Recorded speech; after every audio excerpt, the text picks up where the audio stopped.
और प्रार्थना को आपने सुना, स्पष्ट किया, स्टार्ट करते हैं हमारे बाद में हमारे सवाल बाकी लोग सब प्रभु यीशु मसीह के नाम से मनाते हैं।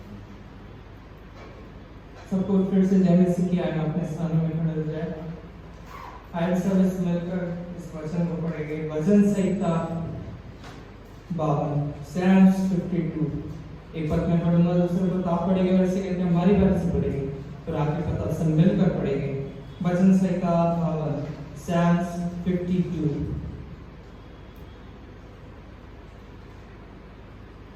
हे वीर, तू बुराई करने पर क्यों घमंड करता है? ईश्वर की करुणा तो अनंत है। तेरी जीवन केवल निष्ठता करती है, सांझ धरे हुए उस तरह के समान वो छल का काम करती है। तू भलाई से बढ़कर बुराई में और धर्म की बात से बढ़कर झूठ से प्रीति रखता है। ये छल जीव जो सब विनाश करने वाली बातों से प्रसन्न रहती है। निश्चय ईश्वर तुझे सदा के लिए नष्ट कर देगा। मैं तुझे पकड़कर तेरे डेरे से निकाल देगा और जीतों के लोग से तुझे उखाड़ डालेगा। तो धर्मी लोग इस घटना को देखकर डर जाएंगे और यह कहकर उस पर हंसेंगे। देखो, ये वही पुरुष है जिसने परमेश्वर को अपनी शरण नहीं माना, परंतु अपने धन की और दायित्व पर भरोसा रखता था और अपने को दुष्टता में दृढ़ करता रहा। परंतु मैं तो परमेश्वर के भवन में हरे जैतून के वृक्ष के समान हूँ। मैंने परमेश्वर की करुणा पर सदा सर्वदा के लिए भरोसा रखा है। इस पद को हम सब मिलकर पढ़ेंगे। मैं तेरा धन्यवाद सर्वदा करता रहूंगा, क्योंकि तू ही ने यह काम किया है। वे तेरे ही नाम की बात होता रहूंगा, क्योंकि यह तेरे पवित्र भक्तों के सामने उत्तम है। इस वचन पढ़ने के द्वारा परमेश्वर हमारा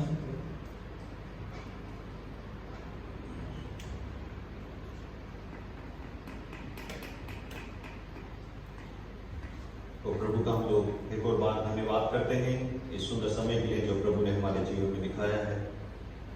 और यहाँ पर परमेश्वर के न्याय और अनुग्रह के बारे में ये भजन लिखने वाला इस रीति से कहता है, और इसमें बहुत सारी बातों के विषय में शुरुआत में हम लोग को याद रखना है कि हम लोग को सावधानी बरतनी है, घमंड नहीं करना है, क्योंकि ईश्वर की करुणा तो अनंत है। जीत के बारे में लिखा है, जीत को सावधानी से रखना है, भलाई करना है, बुराई नहीं करना, झूठ नहीं बोलना और अपनी जीत को कंट्रोल में रखना है ताकि वो विनाश की तरफ उनको नहीं लेके जाए। लेकिन 8वीं पद में इस रीति से लिखा है, परंतु मैं तो परमेश्वर के भवन में हरे जैतून के वृक्ष के समान हूँ। मैंने परमेश्वर की करुणा पर सदा सर्वदा के लिए भरोसा रखा है। और जब हम परमेश्वर के चरणों पर आए प्रियो, आज परमेश्वर का वचन हम सब के लिए एक आनंद की जगह, एक खुशी की जगह, जहां पर हम सब मिलकर परमेश्वर के चरणों पर आकर अपने धन्यवाद की रूपी हृदय को हम परमेश्वर के हाथों में समर्पित कर सकते हैं। और इसलिए 9वीं पद में लिखता है इस रीति से कि मैं तेरा धन्यवाद सर्वदा करता रहूंगा, क्योंकि तू ही ने यह काम किया है। और आज जब हम परमेश्वर के भवन में आए हैं, आज जब मिलकर हम लोग ऑनलाइन भी जब हम परमेश्वर की स्तुति और परमेश्वर की आराधना को कर रहे हैं प्रियो, इसमें लिखा गया है कि मैं तेरा धन्यवाद सर्वदा करूंगा, क्योंकि तू ही ने यह काम किया है।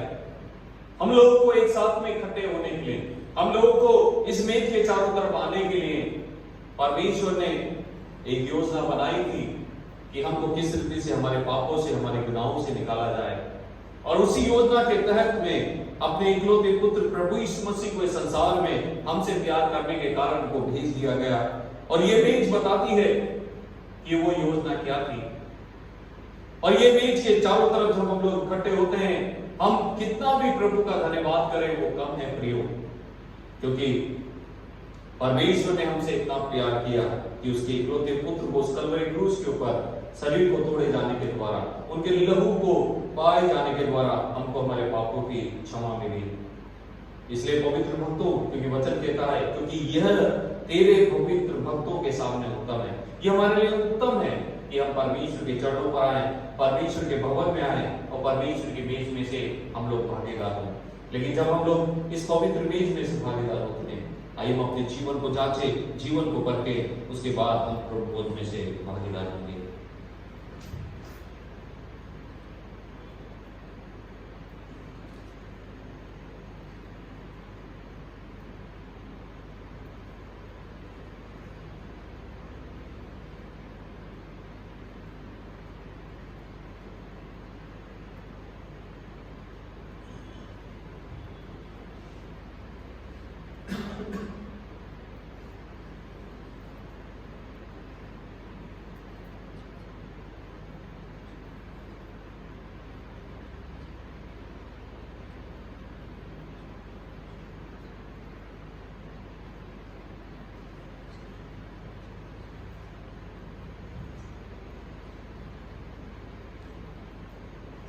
आइए रोटी के लिए प्रभु का धन्यवाद करें। पिताजी, हम आपका धन्यवाद देते हैं इस सप्ताह के पहले दिन के लिए प्रभु, जो आपने हमको ये मौका दिया है ताकि आपकी पवित्र बीज के चारों तरफ भागकर इसमें से हम लोग भागीदार हो सके। हम धन्यवाद देते हैं कि प्रभु पिता परमेश्वर, आपने हमसे इतना प्यार किया। हम धन्यवाद देते हैं आपके इकलौते पुत्र प्रभु यीशु मसीह के लिए। उस क्रूस पर चढ़ाए जाने से पहले आपने प्रभु ये रोटी लिया और कहा कि मेरा शरीर है जो तुम्हारे पापों के लिए तोड़ दिया जाता है। हम धन्यवाद देते हैं हमारे पापों के लिए। न केवल आपने इस रोटी को तोड़ा, लेकिन उस कलवरी क्रूस के ऊपर अपने कीमती और बहुमूल्य शरीर को भी तोड़ा ताकि हमको हमारे पापों से छुटकारा मिल सके। प्रभु, जब हम इसमें से भागीदार होते हैं, हमारी मदद कर, हमारी सहायता कर। हर एक आदर महिमा सब आपकी है। सब कुछ प्रभु यीशु मसीह के नाम से मांगते हैं, सुन और कबूल कर पिता, आमीन। उस रात को प्रभु यीशु मसीह के पकड़ाए जाने से पहले प्रभु ने रोटी लिया और तोड़कर अपने चेलों को दिया। प्रभु ने कहा कि मेरा शरीर है जो तुम्हारे पापों के लिए तोड़ दिया जाता है। और उन्होंने कहा कि जब तक मैं नहीं आऊं तुम इसमें से ऐसा ही किया करो।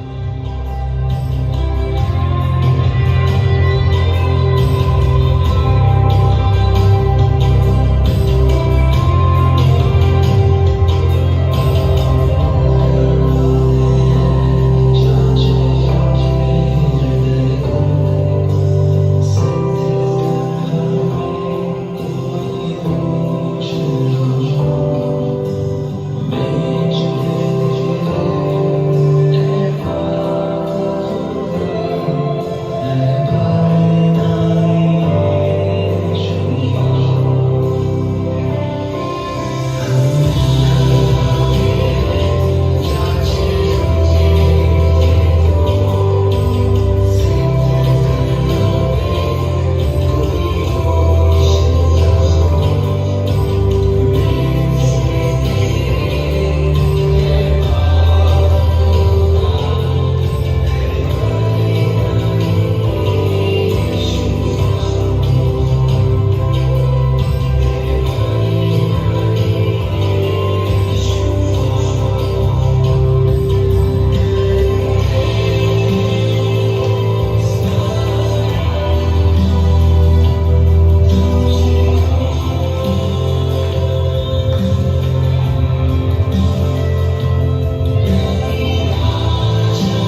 बहाया गया हमारे खातिर। प्रभु जी, प्याला बताता है आपके लहू के बारे में कि आपने किस रीति से अपना बहुमूल्य लहू उस कलवरी क्रूस के ऊपर हमारे पापों के लिए बहा दिया, क्योंकि हम जानते हैं कि बिना लहू बहाए पापों ने क्षमा नहीं। लेकिन हम धन्यवाद देते हैं प्रभु कि आपने अपने कीमती और बहुमूल्य लहू को हमारे पापों के लिए उस कलवरी क्रूस के ऊपर बहाया। जब हम इसमें से पीते हैं तुम्हारी मदद कर, तुम्हारी सहायता कर, ताकि हम पवित्रता का जीवन जी सकें और तुझ में हम लोग हर समय वास कर सकें। और आप हमें हमारी मदद कर, हमारी सहायता कर। हर एक आदर महिमा सब आपकी है। सब कुछ प्रभु यीशु मसीह के नाम से हम मांगते हैं, सुन और कबूल कर पिता, आमीन। रोटी के बाद प्रभु ने प्याला लिया और प्रभु ने अपने चेलों को दिया और प्रभु ने कहा कि वाचा का मेरा वो बहुमूल्य लहू है जो तुम्हारे पापों के लिए बाहर ले जाता है। और उन्होंने कहा कि जब तक मैं नहीं आऊं तुम इसमें से ऐसा ही किया करो।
प्रभु जी, हम आपका धन्यवाद देते हैं।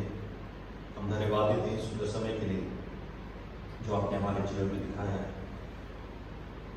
धन्यवाद देते आपके चरणों में लाया ताकि हम मिलकर आपकी स्तुति, आपकी आराधना कर सके। आपने आपके बोझ में से, रोटी और प्याले में से भागीदार होने की आपने मदद किया। आपके शरीर और जो लहू को दर्शाता है, हमारी मदद कर हम तुझ में बढ़ते हुए चले जाए। तेरा अनुग्रह ही हमारे लिए काफी है। हर एक आदर महिमा सब आपकी है। सब कुछ प्रभु यीशु मसीह के नाम से मांगते हैं, सुन और कबूल कर पिता, आमीन।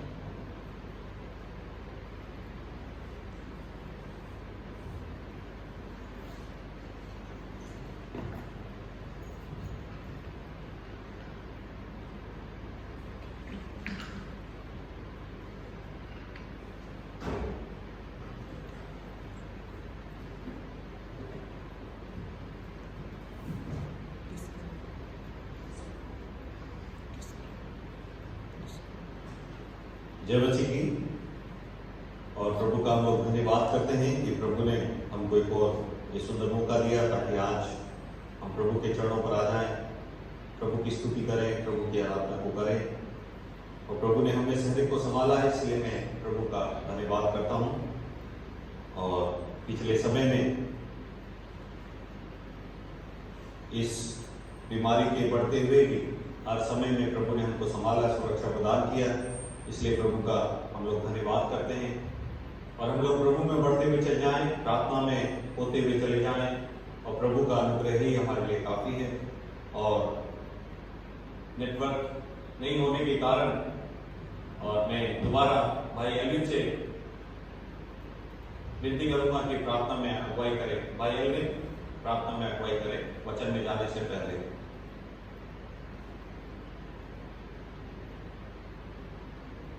धन्यवाद से शक्तिमान पिता परमेश्वर, बड़ी दीनता नम्रता के साथ उद्धार के तेज हुजूरी में हम अपने सरों को झुकाते हैं पिता परमेश्वर को धन्यवाद देते हैं। स्वर्गीय पिता परमेश्वर, जो आपने हमें आज का दिन दिया है पिता परमेश्वर, ये तेरी महान योजना है पिता परमेश्वर जो तूने हमारे जीवन में दिया पिता परमेश्वर। इस समय पिता परमेश्वर हम तेरे चरणों में आते हैं राजा पिता परमेश्वर, अपने सरों को झुकाते हैं पिता परमेश्वर, उससे प्रार्थना करते हैं आज के इस जो अवसर में पिता परमेश्वर, जब हम पिता परमेश्वर सब पिता परमेश्वर तेरी उपस्थिति में आए हैं पिता परमेश्वर, भले ही हम पिता परमेश्वर दूर क्यों ना हो परंतु पिता परमेश्वर तेरी उपस्थिति पिता परमेश्वर इस समय पिता परमेश्वर उससे प्रार्थना करते हैं पिता परमेश्वर। हमारे पिता परमेश्वर हमारे देश में आए हुए संकट से पिता परमेश्वर तो हमें निकाल पिता परमेश्वर, हमें बचा पिता परमेश्वर, और पिता परमेश्वर इस महामारी को हमारे देश से दूर कर पिता परमेश्वर। उससे प्रार्थना करते हैं आपसी प्रेम में पिता परमेश्वर बनने में लोग पिता परमेश्वर सहभागी होने पाए पिता परमेश्वर। हम एक देश दूसरे देश के लिए हम प्रार्थना करते हैं परमेश्वर, जो भी पिता परमेश्वर समस्याएं देशों के बीच में हो रही है पिता परमेश्वर, शांति संदेश फैलने पाए पिता परमेश्वर। उससे प्रार्थना करते हैं पिता परमेश्वर किसी भी प्रकार का युद्ध ना हो पिता परमेश्वर, परंतु पिता प्रेम संदेश लोगों तक पहुंचने पाए पिता परमेश्वर। उससे प्रार्थना करते हैं पिता परमेश्वर समय पिता परमेश्वर, जितने भी लोग पिता परमेश्वर अपने घरों में है पिता परमेश्वर, डरे विषय में है पिता परमेश्वर, वे भी पिता परमेश्वर तुझसे विश्वास करने के द्वारा पिता परमेश्वर छुटकारे को प्राप्त करने पाए पिता परमेश्वर। उससे प्रार्थना करते हैं हम में से प्रत्येक जन को तू संभाल पिता परमेश्वर, सबकी सहायता सबकी मदद का पिता परमेश्वर। पिता परमेश्वर हम में से प्रत्येक फैमिली को पिता परमेश्वर के हाथों में नाम बाय नाम सौंपते हैं पिता परमेश्वर, तू सबके साथ तो सबकी सहायता मदद का पिता परमेश्वर। मैं प्रार्थना को सुना इसलिए हम आपको धन्यवाद करते हैं। छोटी सी प्रार्थना को आपके प्रिय पुत्र हमारे प्यारे प्रभु यीशु मसीह के नाम से मांगते हैं, आमीन। और प्रभु का हम लोग धन्यवाद करते हैं कि एक और बार प्रभु ने हमको एक सुंदर मौका दिया ताकि आज हम प्रभु के चरणों पर आ सकें। और आज हम लोग प्रभु की स्तुति और प्रभु की आराधना इसलिए कर रहे हैं क्योंकि प्रभु ने हम सबको एक योजना बनाई 2020 साल पहले ताकि हम लोग प्रभु के चरणों पर आ सके, और प्रभु ने हमको छुटकारे का एक योजना बनाया, और उस छुटकारे के कारण हमारे पापों से हम लोग आजाद होकर आज हम प्रभु की आराधना, प्रभु की स्तुति और प्रभु की प्रशंसा को करने के लिए आए हुए हैं। लेकिन आज मैं एक और सवाल आपसे पूछना चाहता हूं चालू करने से पहले कि क्या कभी आपने अपने जीवन में ऐसे समय का सामना किया जहां पर आप मुसीबत में पड़े हुए हो और उस मुसीबत से आपको छुटकारा दिया गया हो या बचाया गया हो? कभी कभी ऐसी स्थिति में हम लोग कभी भी पड़े हुए हो, आप सोच के देखो कि जब मुसीबत में या परेशानी में हम लोगों ने देखा कि हमको कोई बचाने वाला नहीं है, कोई छुड़ाने वाला नहीं है, उस समय कोई वहां पर आया या कोई परिस्थिति ऐसी बनी जिससे हम लोग उस मुसीबत से बाहर निकले। मैं मेरे व्यक्तिगत जीवन में, और एक बार की बात है कि जब हम लोग भी एक मुसीबत में, एक परेशानी में फंस गए थे, और एक बार की बात है कि जब हम लोग, मेरे ख्याल से 2017 की बात है कि हम लोग बैंगलोर से और गोवा के लिए जा रहे थे परिवार सहित, और जैसे ही हम लोगों ने बैंगलोर में फ्लाइट को पकड़ा, और फ्लाइट पकड़ने के बाद में हम लोगों ने, उस समय बहुत तेज बारिश हो रही थी, और जैसे ही वो फ्लाइट ने टेक ऑफ किया, और उसके बाद में टेक ऑफ करने के बाद में जैसे ही वो ऊपर, थोड़ी ऊपर पहुंची, तो ऊपर पहुंचते ही वहां पर बिजलियां चमक रही थी, और हम लोग देख सकते थे कि कैसे बिजली चमक के हमारी खिड़कियों के द्वारा हम लोग देख सकते थे कि किस तरीके से उसकी रोशनी हमारे फ्लाइट के अंदर तक आ रही थी। और 4 बार तो ऐसा हुआ कि ऑलमोस्ट जो क्लाउड के पॉकेट्स होते हैं उससे वो टकरा कर, या हो सकता है वो कैसे नहीं मालूम, लेकिन वो एकदम से पायलट ने उस फ्लाइट को क्या किया, नीचे की तरफ डाल दिया। जिस रीति से हम लोग एकदम से कोई पॉलिथीन को डालते हैं ना, बिना उसके कोई मालूम नहीं चलता किस रीति से वो नीचे जा रही है। और 4 बार हम लोग इस रीति से ऑलमोस्ट 200 से 500 फीट नीचे आ गए फ्लाइट के साथ में।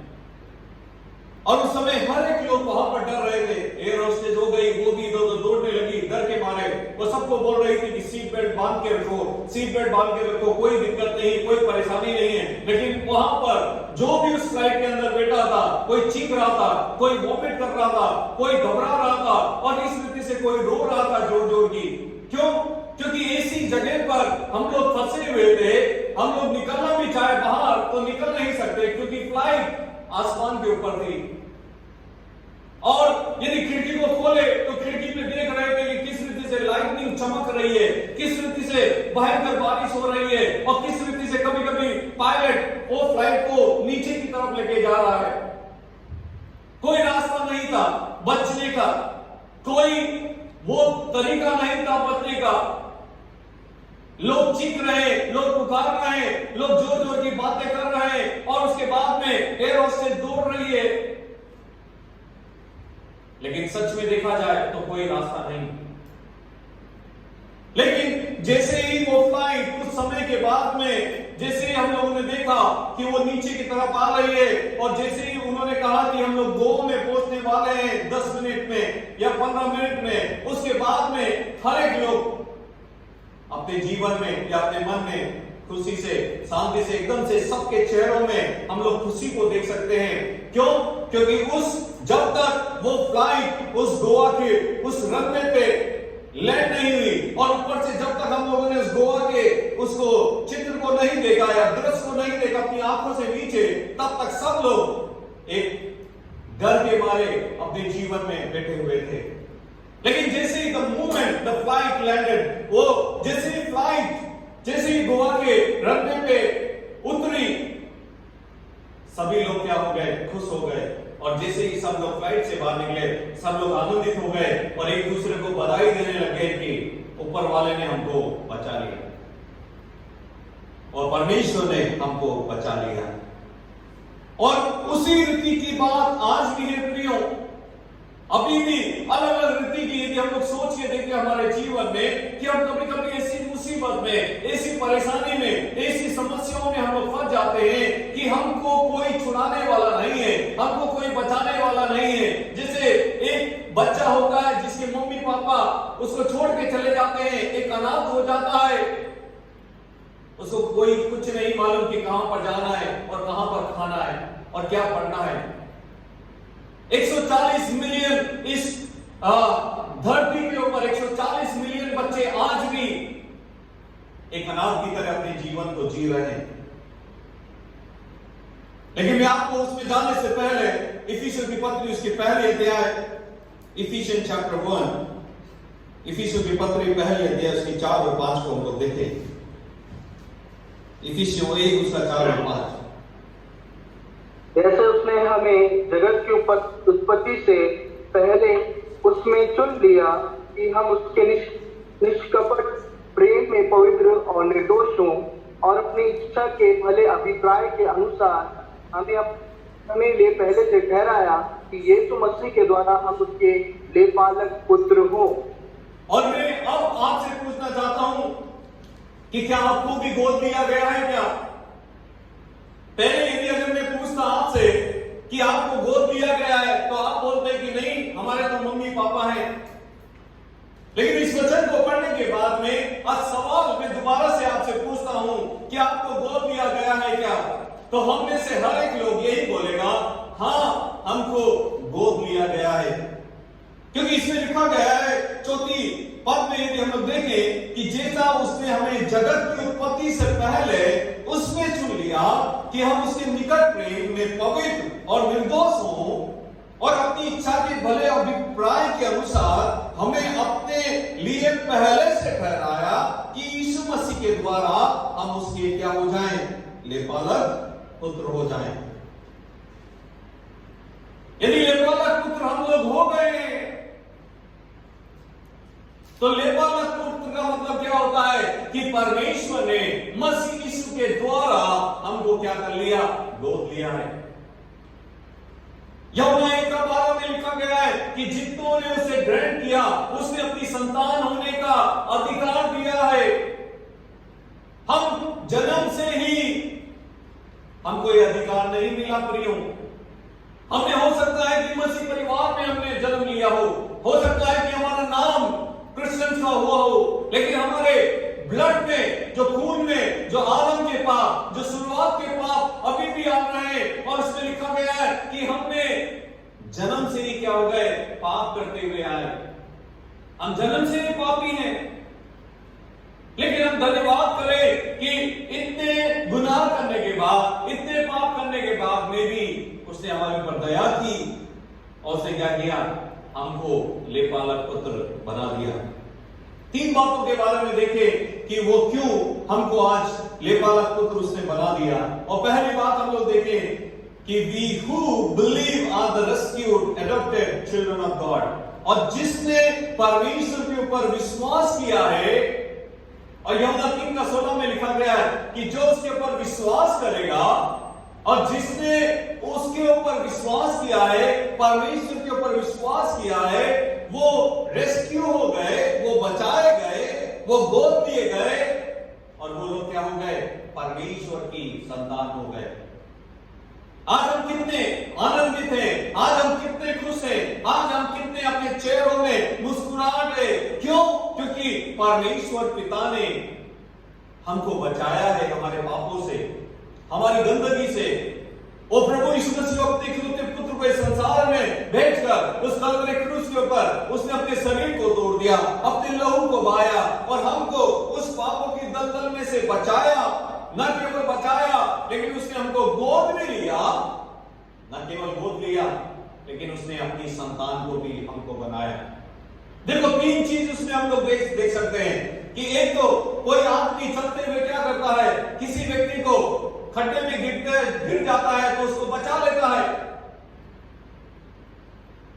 लेकिन वहां पर उसने हमको खड्डे में से निकाला, पापों के दलदल में से।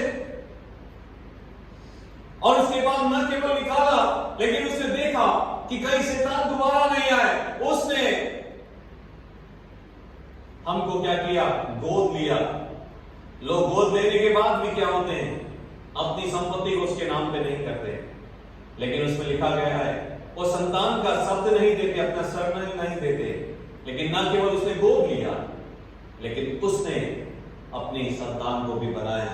और इसलिए कुलुसियों की पत्री उसकी पहली अध्याय उसकी 13वीं पद को हम लोग देखें। कुलुसियों चैप्टर 1:13। कुलुसियों 1:13। उसने हमें से छुड़ाकर अपने प्रिय पुत्र के राज्य में प्रवेश कराया। और क्या लिखा गया है? उसी ने हमें अंधकार के वश से छुड़ाकर अपने प्रिय पुत्र के राज्य में प्रवेश करवाया है। मैंने पहले भी आपको बोला,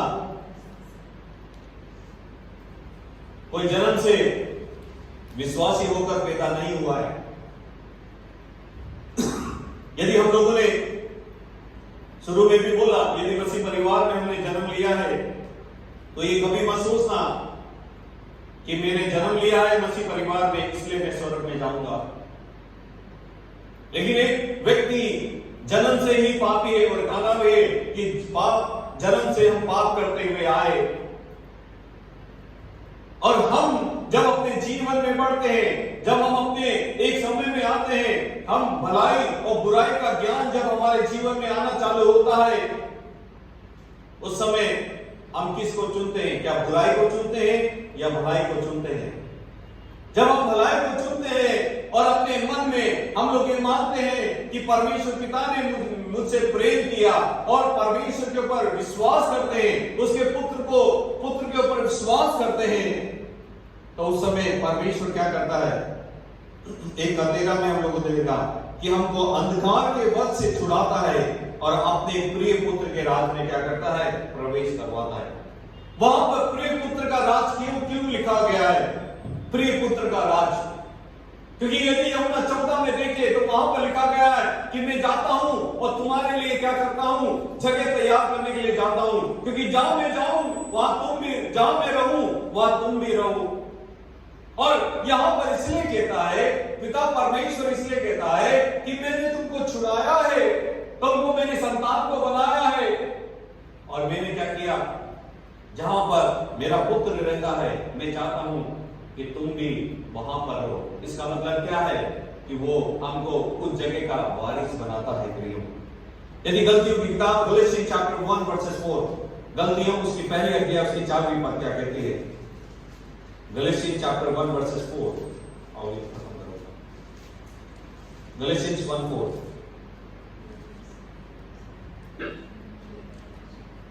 उसी ने अपने आप को हमारे पापों के लिए दे दिया ताकि हमारे परमेश्वर और पिता की इच्छा के अनुसार हमें इस वर्तमान बुरे संसार से छुड़ाए।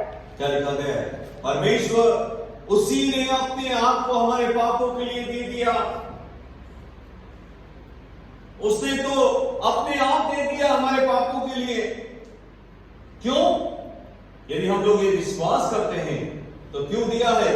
ताकि हमारे परमेश्वर और पिता की इच्छा के अनुसार हमें इस वर्तमान बुरे संसार से क्या करें? छुड़ाएं। वर्तमान संसार क्या है? हम लोग टीवी चालू करके देखें, हम लोग अखबार को उठा के देखें, किसी को मार दिया, किसी को चोरी कर दिया, कोई झूठ बोल रहा है, कोई वो हो रहा है। ये संसार में यदि पेज नंबर यदि 1 से लेकर 16 तक यदि कोई भी हम लोग अखबार उठाते हैं, उसमें क्या है? कुछ ना कुछ, कुछ ना कुछ, कुछ ना कुछ, हर शहर में, हर जगह पर कुछ ना कुछ अलग अलग रीति से क्या होता है? समस्या होती है, परेशानी होती है, और क्या होता है? दिक्कतें होती है। और इसमें लिखा गया है कि इस बुरे संसार, जो पूरा पेज यदि टीवी को चालू करें, मैंने पहले भी कहा कि हम लोग ये पूरा संसार एक बुराइयों में फंसा हुआ है, लेकिन हम परमेश्वर का धन्यवाद करें कि उसने हमको इस पापों से, इस बुरे संसार से छुड़ा लिया है। क्यों छुड़ा लिया है? ताकि हम लोग क्या करें? उसके लेपाला पुत्र हो जाएं और हम उसकी संतान हो जाएं। गलातियन चैप्टर 4 वर्सेस 4 और 6 में क्या लिखा है? गलातियन 4 उसका 4, 5 और 6। गलातियन 4 उसका 4, 5, 6। परंतु जब समय पूरा हुआ तो परमेश्वर ने अपने पुत्र को भेजा जो स्त्री से जन्मा और व्यवस्था के अधीन उत्पन्न हुआ, ताकि व्यवस्था के अधीनों को मोल लेकर छुड़ा ले और हमको लेपात्र होने का फल मिले। और तुम जो पुत्र हो, इससे परमेश्वर ने अपने पुत्र की आत्मा को, जो हे अब्बा, हे पिता कहकर पुकारता है, हमारे हृदयों में भेजा है। कितनी बढ़िया बात है प्रियो, कितनी बढ़िया बात है। हम लोग जब अपने गुनाहों में थे, अपने पापों में थे, उसमें लिखा गया है कि जब समय पूरा हुआ, परमेश्वर का समय और हमारे समय में बहुत अंतर है। हम लोग हर समय कोशिश कर रहे हैं कि कोरोना कैसे दूर हो जाए। लोग इतने बड़े बड़े देश, इतने बड़े बड़े वैज्ञानिक, इतने बड़े बड़े लोग वैक्सीन बना रहे हैं,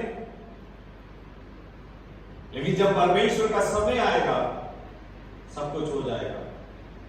हमारी मुसीबत हमको घेर के रखी है, तकलीफें घेर के रखी है, आर्थिक समस्या में घेर के रखा है, सारे अलग अलग की परेशानियों ने हमको घेर के रखा है। लेकिन कब ये समस्या दूर होगी, कब ये परेशानी दूर होगी, कब ये दिक्कतें दूर होगी? जब परमेश्वर का समय आएगा। और उसमें लिखा गया है कि जब समय पूरा हुआ तो परमेश्वर ने अपने पुत्र को भेजा जो स्त्री से जन्मा और व्यवस्था के अधीन उत्पन्न हुआ।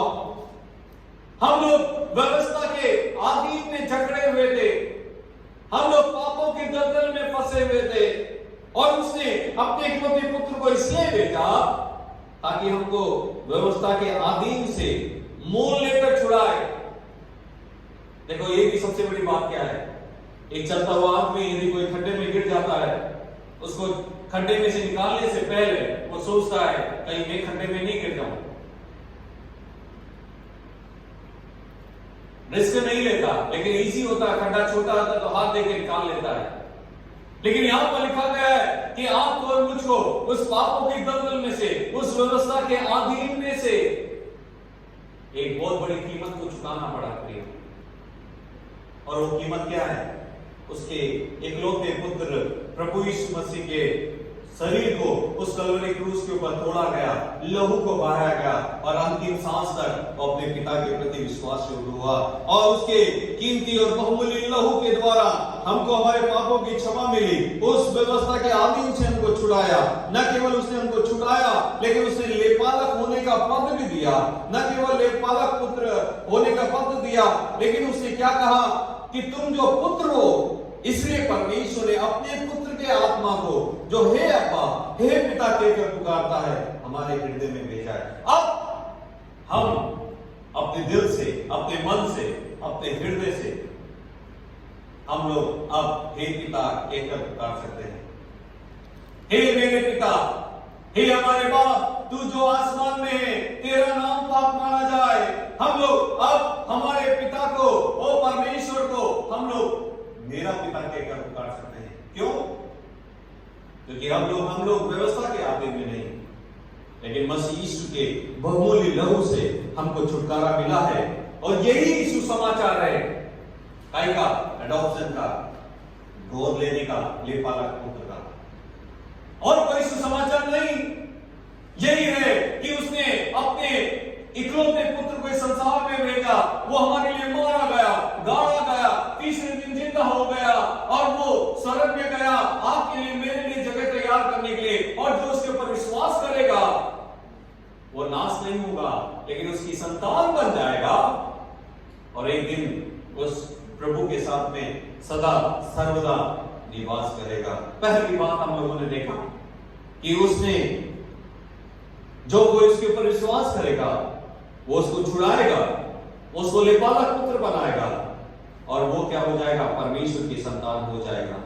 दूसरी बात हम लोग देखें कि परमेश्वर का एक योजना क्या थी हमको छुड़ाने के। दूसरी बात, the church is God's plan for the rescue of the world's orphans.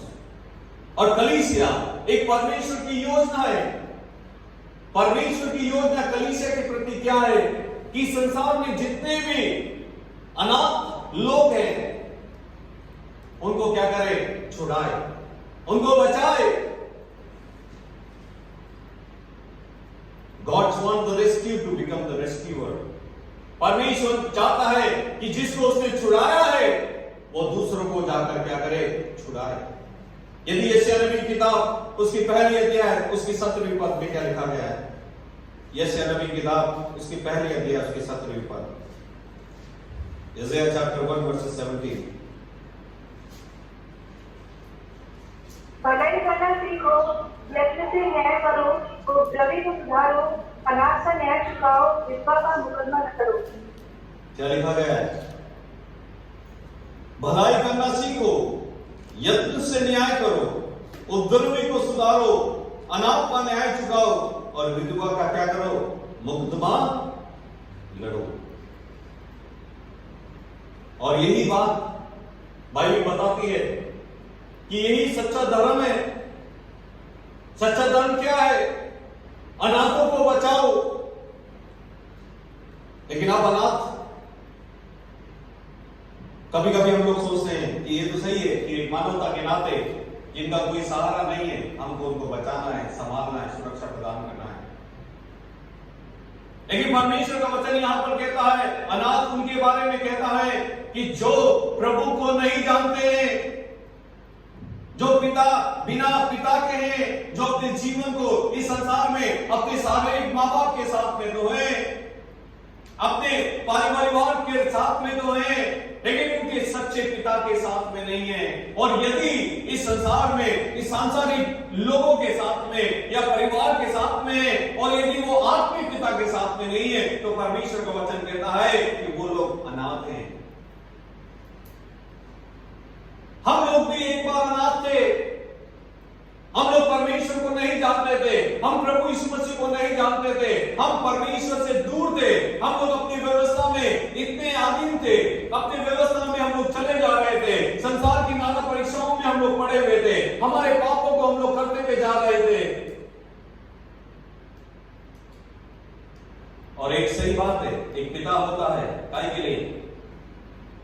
बच्चे को छड़ी मारने के लिए या उसको समझाने के लिए या उसको सुधारने के लिए। उसी रीति से जब हम आत्मिक पिता के अंदर में नहीं रहेंगे, आत्मिक पिता हमको यदि संभालेगा नहीं, आत्मिक पिता हमको लेके नहीं चलेगा, तो हम किस रीति से अपने जीवन को सुधार पाएंगे?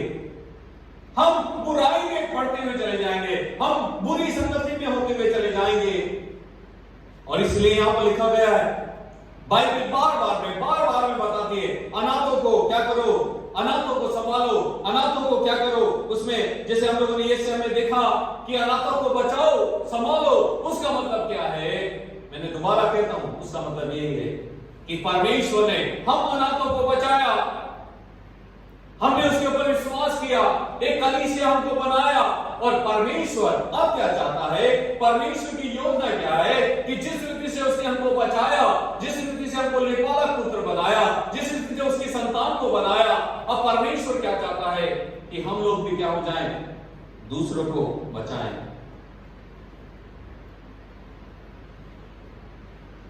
सबसे बड़ी बात क्या है कि संसार को बचाने के लिए कोई एक ब्रिज की जरूरत है, जो दूरी जो परमेश्वर और इस संसार के लोगों के बीच में आई है, उस दूरी को बचाने की, उस दूरी को दूर करने के लिए एक ब्रिज की जरूरत है।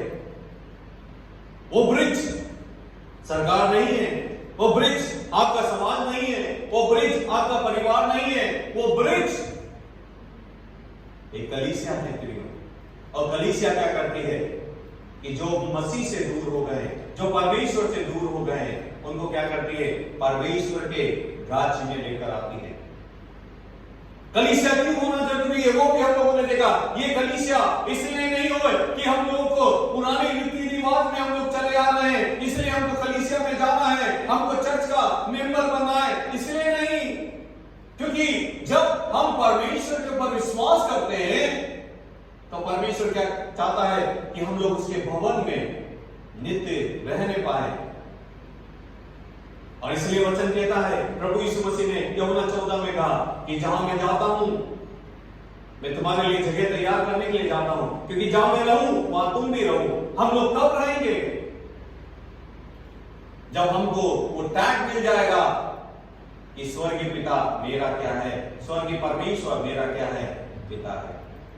जब हम न्याय के सिंहासन के सामने खड़े होंगे, जो अनाथ होगा, जो परमेश्वर को नहीं जानता है,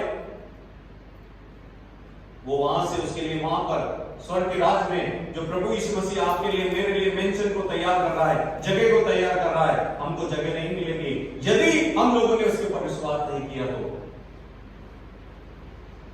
दोबारा मैं कहता हूं, the rescued become the rescuer, the adopted become the adopter. जिसको छुड़ाया गया है वो दूसरे को भी छुड़ाए, जिसको गोद दिया गया है वो दूसरे को भी क्या करे? गोद ले।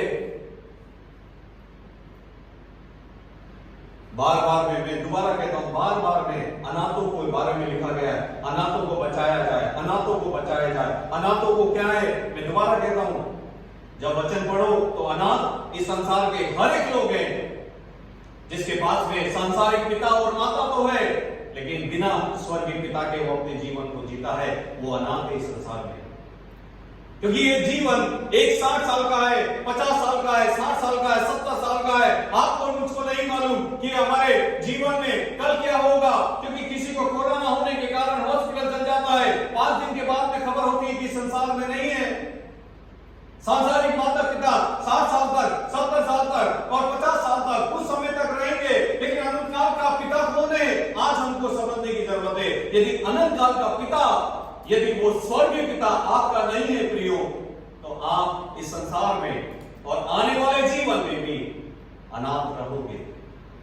और यही परमेश्वर की योजना है। और यही योजना के संदर्भ में परमेश्वर का वचन कहता है, उसमें गलती की किताब 4 में हम लोगों ने पढ़ा, जब उसका समय आया उसने अपने इकलौते पुत्र को इस संसार में भेजा। और इस संसार में इसलिए भेजा ताकि हमको व्यवस्था के अधीन से छुड़ाए, अपना लेपाला पुत्र बनाए और अपने पुत्र के जहां पर उसका जगह है वहां पर निवास कराए। यदि जितने लोग भी आज परमेश्वर के ऊपर विश्वास नहीं किया, प्रियो, प्रभु को अपने जीवन का मालिक करके ग्रहण नहीं किया, मैं इस पुलपिट के माध्यम से कहना चाहता हूं कि आज भी हम लोग अनाथ हैं। क्यों? क्योंकि आज भी हमारा कोई पिता नहीं है।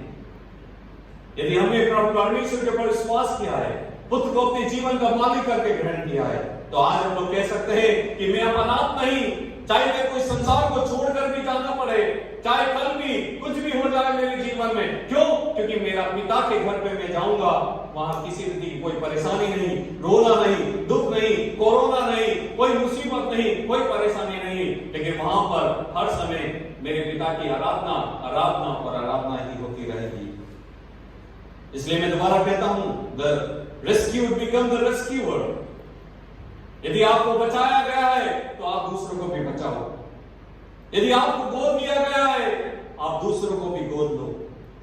इसमें परमेश्वर के वचन को सुनाकर उनको उस पापों से बचाओ। जिस रीति से परमेश्वर ने आपको गोद लिया है, उसी रीति से आप दूसरों को परमेश्वर के वचन को सुनाकर, विश्वास में लाकर, कलीसिया में लाकर परमेश्वर की संतान होने का उसको भी अधिकार दिलाओ।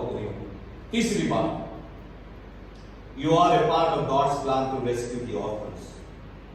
और आप और मैं परमेश्वर की योजना की क्या है, हम लोग एक हिस्सा है काय के लिए, ताकि अनाथों को क्या करें, परमेश्वर के चरणों पर लेकर आए।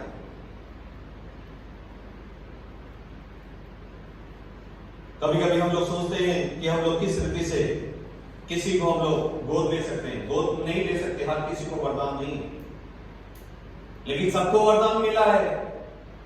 सबको ये वरदान मिला है काय का, परमेश्वर के वचन को दूसरों के बीच में जाकर सेवकाई करने का।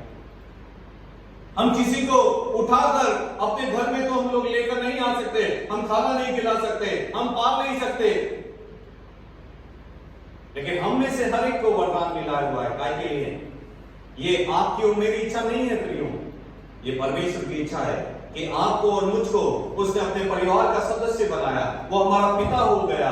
वो इसलिए नहीं कि अब हम लोग आराम से अपने घर पे बैठ जाएं, कि हमको एक टिकट मिल गया, हमको वीजा मिल गया, उस स्वर्ग का वीजा मिल गया, अब हमको डरने की जरूरत नहीं, घबराने की जरूरत नहीं। लेकिन परमेश्वर की योजना आपसे और मेरे से यह है कि जिस रीति से हमको उस स्वर्ग का वीजा मिला, उस स्वर्ग की परमिशन मिली, और उस रीति से जिसको नहीं मिली, हम लोग उसको प्रभु के संदेश को सुनाए और प्रभु के चरणों पर लेकर आ जाएं।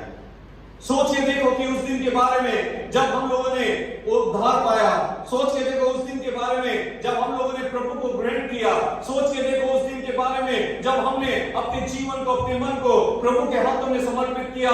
सोच के देखो उस जीवन के बारे में, उस व्यक्ति के बारे में जिसने आपको ये वचन बोया, जिसने आपके अंदर ये बीज बोया। कितनी खुशी और कितने आनंद का वो दिन था। मैंने बहुत जनों को ये कहते सुना है, यदि हम लोग उनसे पूछे कि आपकी जन्म की तारीख क्या है, तो वो अपने इस संसार में आने की जन्म की तारीख नहीं बताते। वो खुशी से कहते हैं कि मेरी जन्म की तारीख वही है जिस दिन मैंने उद्धार पाया है, जिस दिन मेरे को अधिकार मिला परमेश्वर का पुत्र होने का। भजन संहिता 68 उसका 6 पद क्या कहती है? Psalm 68 verse 6। भजन संहिता 68 उसकी 6 पद।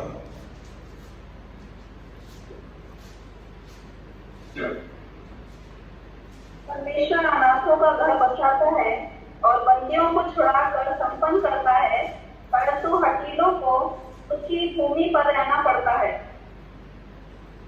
क्या लिखा गया है उसमें? परमेश्वर अनाथों का क्या करता है? घर बसाता है।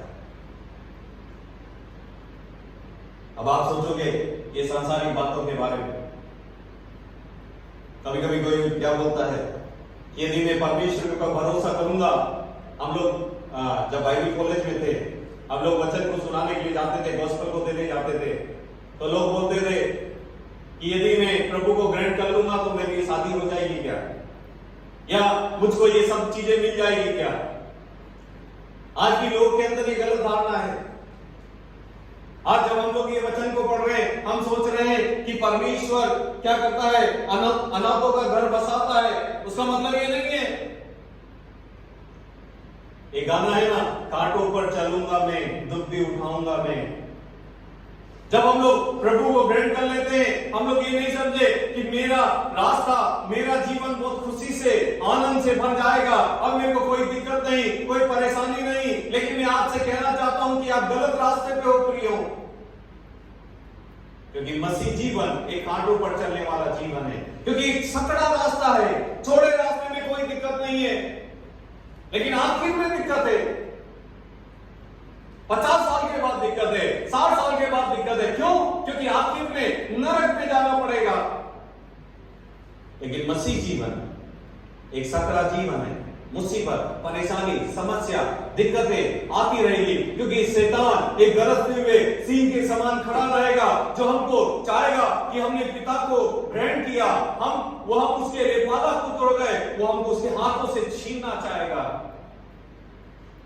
लेकिन यदि हम लोग अंतिम सांस पर विश्वास योग्य रहेंगे, तो हम लोग जरूर स्वर्ग में जाएंगे प्रियो। और भजन संहिता उसका 68 उसका 6 पद में लिखा गया, God says the lonely in families। दोबारा पढ़ो, यदि अगर हिंदी है किसके पास में, तो क्या लिखा है? परमेश्वर अनाथों का घर बसाता है। परमेश्वर अनाथों का घर बसाता है। बस, परमेश्वर अनाथों का घर बसाता है। उसका मतलब क्या है? मैं दोबारा आपसे कहना चाहता हूं कि जो परमेश्वर के ऊपर भरोसा करता है, और प्रभु यीशु मसीह ने हमको वादा किया है कि मैं तुम्हारे लिए जगह तैयार करने के लिए जाता हूं, तो परमेश्वर क्या करता है? उनके लिए भी जगह को तैयार करता है। जब हम बिना पिता के हैं, इस संसार के पिता की बात नहीं कर रहा मैं, दोबारा मैं कह रहा हूं, इस संसार की माता के बारे में बात नहीं कर रहा मैं। यदि इस संसार में जब हम लोग अपने जीवन को जी रहे हैं, यदि हम लोग ने प्रभु को ग्रहण नहीं किया, स्वर्गीय पिता को ग्रहण नहीं किया, तो हम लोग अनाथ हैं। क्यों? क्योंकि अनंत काल के जीवन के लिए हम लोग अनाथ हैं। यदि जिन्होंने प्रभु को ग्रहण किया वो अनाथ नहीं। और परमेश्वर का वचन कहता है कि मैं अनाथों का क्या करता हूं? घर को बसाता हूं। जब मैंने प्रभु को ग्रहण कर लिया, जब प्रभु को मैंने एक्सेप्ट कर लिया, अब मेरे को चिंता नहीं, इस जीवन की भी नहीं, लेकिन अनंत काल की भी नहीं। क्यों? क्योंकि जीवन के बाद में मैं अनंत काल के जीवन में मेरे पिता के घर पे रहूंगा। मैं हम लोग खुशी से कह सकते हैं, हम लोग गलतियों की किताब में भी लिखा गया कि मेरा पुत्र जहां पर रहता है, मैं चाहता हूं कि तुम भी जो मेरे ऊपर विश्वास करते हो उस घर पे रहो। और ये परमेश्वर की योजना है प्रियो। आज हमारे पड़ोसी लोग हो गए, आज हमारे जान पहचान के लोग हो गए, आज हमारे परिवार के मित्र लोग हो गए। किसी और का काम नहीं है। जिस रीति से मुझको बचाया गया, जिस रीति से मेरे को किसी ने वचन को सुनाया, ये परमेश्वर की योजना थी कि मैं प्रभु को ग्रहण करूं। ये परमेश्वर की योजना थी कि आप प्रभु को ग्रहण करो। और ये परमेश्वर की योजना थी कि हम लोग प्रभु के पुत्र हो जाएं, लेपाला पुत्र हो जाएं। और लेकिन अब परमेश्वर की योजना क्या है कि हम सब मिलकर जिस रीति से प्रभु का वचन हमारे अंदर आया, हम उसके लेपाला पुत्र हो गए, हमारे लिए जगह तैयार हो गई स्वर्ग में, हमको वीजा मिल गया स्वर्ग में जाने का।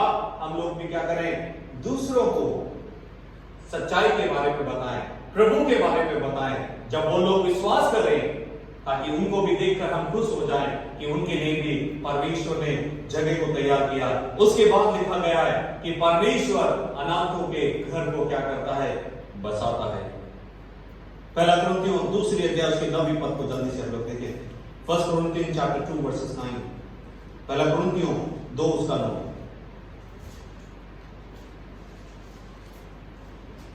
परंतु परमेश्वर ने उनको अपने आत्मा के द्वारा आप पर प्रकट किया, क्योंकि आत्मा सब बातें परमेश्वर की गुप्त बातें की जांचता है। पहला कुरिन्थियों 2 उसका 9 पद। 1 Corinthians chapter 2 verses 9। जो बातें आपने नहीं देखी और कान में नहीं सुनी, और जो बातें मनुष्य के चित्त में नहीं चढ़ी, वे ही है जो परमेश्वर ने अपने प्रिय रखने वालों के लिए तैयार की है। क्या लिखा गया है? जो बातें आंख ने नहीं देखी और कान में नहीं सुनी, और जो बातें मनुष्य के चित्त में नहीं चढ़ी, वे ही है जो परमेश्वर ने अपने प्रेम रखने वालों के लिए तैयार की है। मैंने प्रभु को ग्रहण कर लिया, प्रभु मेरा स्वर्गीय पिता हो गया, मेरा आत्मिक पिता हो गया, लेकिन अब परमेश्वर का वचन आपके लिए और मेरे लिए भी है। अभी तक तो हम लोग कह रहे थे कि क्या परमेश्वर की योजना है दूसरों के प्रति, अब आपके और मेरे प्रति क्या योजना है। उसमें क्या लिखा गया है? जो बातें आपने नहीं देखी, आपने नहीं देखा उसको, जो बातें कान ने नहीं सुनी, जो बातें मनुष्य के चित्त में नहीं चढ़ी, वे ही है जो परमेश्वर ने अपने प्रेम रखने वालों के लिए तैयार किए। आपने सुना है और गाना भी गाया है, स्वर्ग की ऐसी सुंदर जगह मेरा यीशु रहता वहां भूख नहीं, वहां प्यास नहीं, वहां रोना नहीं, वहां अकाल नहीं, वहां किसी रीति की कोई बीमार नहीं, वहां किसी रीति की कोई तंगी नहीं। लेकिन परमेश्वर का वचन क्या कह रहा है? जो आपकी आंख में नहीं देखा, जो आपके कान में अभी तक नहीं सुना, आपने ये सुना कि वहां सोने की चिड़िया, वो सोने की सीढ़ियां है, आपने ये सुना कि वहां पर डायमंड है, वहां पर बिल्कुल अच्छी रीति से सोने चांदियों की सीढ़ियां हैं और बढ़िया वो है। लेकिन परमेश्वर का वचन आज कह रहा है कि ऐसी ऐसी बातें वहां पर होगी, ऐसी आनंद की बातें होगी, ऐसी खुशी की बातें होगी जो किसी आंख ने नहीं सुनी, जो किसी कान ने नहीं सुनी। और उससे बढ़कर परमेश्वर ने आपके लिए और मेरे लिए और जितनों ने उसके ऊपर विश्वास किया उनके लिए जगह को तैयार किया है। जब हमारी आंखें इस संसार के बाद में जब बंद हो जाएगी, क्योंकि ये आंखें बंद होना जरूरी है, क्योंकि ये आंखें उस समय खुल गई जब हवा ने उस एदन की वाटिका में उस फल को तोड़ा, ये आंखें खुल गई क्योंकि पाप किया। और जब तक ये आंखें बंद नहीं होगी तब तक हमारी आत्मिक आंखें खुलेगी नहीं। और जब हमारी आत्मिक आंखें खुलेगी तो हमको पता चलेगा कि क्या आज परमेश्वर के वचन में से एक अनाथ होना या परमेश्वर की संतान होने में कितना अंतर है प्रियो, कितना अंतर है उस भले और बुरे पेड़ में से तोड़कर खाने का, कितना अंतर है। उस समय हमको मालूम चलेगा जब न्याय के सिंहासन में खड़े होंगे, उस समय लोग विश्वास करेंगे, उस समय लोग परमेश्वर को अपना पिता कहकर पुकारेंगे। लेकिन जिसको लेपालक पुत्र इस संसार में होते हुए जो उसका लेपालक पुत्र होगा, उसी को वो अपने राज्य में प्रवेश करवाएगा, उसके अलावा और किसी को नहीं। उस धनवान व्यक्ति ने जब उसकी आंखें खुल गई, जब उसके कान खुल गए, कहां पर? ये कान की शारीरिक कान और शारीरिक आंख की बात नहीं कर रहा। जब उसकी आत्मिक आंखें खुल गई, आत्मिक कान खुल गए, उसने अपने आप को कहां पर पाया? उस जलती हुई नरक में पाया, उस आग के किनारे पे पाया। उस समय उसने कोशिश किया, उसने माफी को मांगा, उसने बोला कि मेरे को हे अब्राहम से वो विनती कर रहा, पिता से नहीं। अभी तो हमको मौका है काहे के लिए? पिता से बात करने का। क्यों? क्योंकि प्रभु यीशु मसीह बीच में वो बिछवाई का, पिछले हफ्ते हम लोग देख रहे थे, बिछवाई हमारे लिए काम करता है। प्रियो, आज ये सवाल होता है, that is how a child feels when they are rescued. इसी रीति से जब हम लोग स्वर्ग में जाएंगे, हमारी आंखें खुल जाएंगी, हम चौकस हो जाएंगे, एकदम से सरप्राइज हो जाएंगे कि इतनी भी बड़ी बात है। उसी रीति से जब हम लोग प्रभु को ग्रहण करते हैं, पिता को ग्रहण करते हैं, पिता को अपना मालिक बनाते हैं अपने जीवन का, उस दिन जितनी खुशी होती है उससे ज्यादा खुशी हमको जीवन में भी हो जाएगी जब हम परमेश्वर के चरणों पर आ जाएंगे। आइए हम अपने सिरों को झुकाएं, अपनी आंखों को बंद करें। जब हम परमेश्वर के चरणों पर हैं प्रियो, जब हमने परमेश्वर के वचन को सुना है, आज कितनी आनंद और खुशी की बात है कि हम लोग अनाथ नहीं हैं। क्यों? क्योंकि अब हमारा पिता परमेश्वर है। वो न केवल इस जीवन में, कल में परमेश्वर के वचन में से हम लोग पढ़ रहे थे शाम के वक्त में कि यदि वो कौओं को, चिड़ियों को खाना दे सकता है, जो बोते नहीं, जो काटते नहीं, तुम तो उससे बहुमूल्य हो, तुम तो उससे बहुत कीमती हो। क्यों? क्योंकि उसने अपना लेपालक पुत्र आपको मुझको बना दिया, आपको मुझको उसने अपनी संतान को बना लिया है। आज परमेश्वर का वचन दोबारा आपसे कहता है, जो बातें आपने नहीं देखी और कान ने नहीं सुनी, और जो बातें मनुष्य के चित्त में नहीं चढ़ी, वे ही हैं जो परमेश्वर ने अपने प्रेम रखने वालों के लिए तैयार किए हैं। क्या हम लोग कह सकते हैं कि हम लोग आज परमेश्वर से प्रेम रखने के लिए हम लोग तैयार हैं? ये सही बात है कि हमने प्रभु को ग्रहण किया, ये सही बात है कि अब वो हमारा पिता बन गया, लेकिन आज से हम लोग कहने के लिए तैयार रहेंगे, प्रभु मैं तेरा धन्यवाद करता हूं तेरे इकलौते पुत्र प्रभु यीशु मसीह के लिए, मुझको बचाने के लिए, मुझको उस पापों की दलदल में से बचाने के लिए, उस व्यवस्था की आदि में से मेरे को छुड़ाने के लिए, उस पापों की दलदल में से बचाने के लिए आपने मुझसे इतना प्रेम किया कि अपने इकलौते बेटे को संसार में भेजा। न केवल भेजा, लेकिन कलवरी क्रूस के ऊपर उसके शरीर को तोड़ा गया, उसके लहू को बहाया गया मेरे कारण, ताकि मुझको यह अधिकार मिले तेरे लिए पालक पुत्र होने का, तेरी संतान होने का, और उस जगह पर जाने का जहां तेरा पुत्र मेरे लिए जगत को तैयार कर रहा है। क्या प्रियो, इस मुसीबत में, इस परेशानी में, इस कोरोना में क्या हम लोग आनंदित नहीं है? ये कहते हुए कि मेरा पिता अब और कोई नहीं, मेरा पिता परमेश्वर है। प्रभु जी हम आपका धन्यवाद देते हैं इस सुंदर समय के लिए। हम धन्यवाद देते हैं आपके अनुग्रह के लिए, आपके दया के लिए, आपकी करुणा के लिए। हम धन्यवाद देते हैं प्रभु जी आपकी योजना के लिए, जो आपने हमें से प्रत्येक के जीवन के लिए तैयार की।